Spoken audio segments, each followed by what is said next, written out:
հասկանալ, մենք այսօր ինչ երկրում ենք գտնվում։ Մենք գտնվում ենք մի երկրում, որտեղ սահմանադրական կարգ այլևս գոյություն չունի,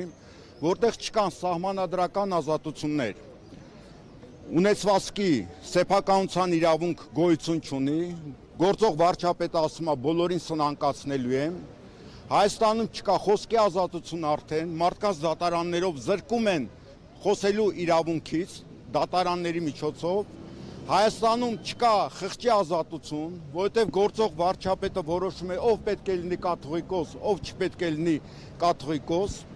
Հայաստանում չկա անմեղության կանխավարկածը եւ գործող վարչապետը հրահանգներ է տալի ում բռնել, ում չբռնել, ում ասֆալտին պարկացնել, ով է պետական դավաճան եւ իրավապահ համակարգը դա կատարում է։ Այս ամենը մենք կարանք շատ երկար թվարկել, բայց մենք պետք է հասկանանք, Հայաստանում այլևս սահմանադրություն չի գործում եւ մեր հիմնական խնդիրը սահմանադրական իրավունքների վերականգնելն է։ Սա է համար 1 քաղաքական խնդիրը եւ Հայաստանի քաղաքացիները պետք է հասկանան, որ մենք անօրինական երկրում ենք գտնվում։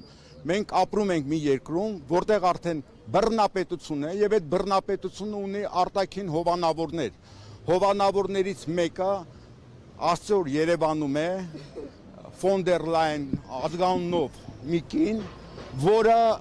այս ամբողջ անօրինականությունները ներկայացնում է որպես դեմոկրատիայի պահպանություն։ Մենք անազատ երկրում ենք գտնվում, մենք ապրում ենք բռնատիրական երկրում եւ այսօրվա քաղաքական միակ օրակարգը սահմանադրությունը վերականգնելն է։ Քաղաքական պայքարը պետք է գնա սահմանադրական երկիր նորից դառնալը։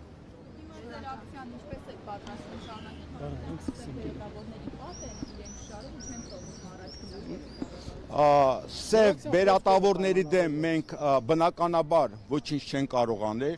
մենք միայն կարող ենք դիմել մեր հասարակությանը,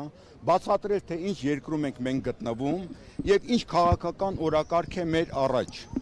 Քաղաքացիները պետք է դա հասկանան եւ նաեւ իրենք չպետք է խափնվեն դեմոկրատիա կոչվածին, որովհետեւ այն դեմոկրատիան, որը մեզ առաջարկվում է, դա դեմոկրատիայի ավարտն է եւ իրեն դեմոկրատական կոչվող Եվրոպական միությունը այսօր ոչնչացնում է դեմոկրատիայի վերջին նմուշները Հայաստանում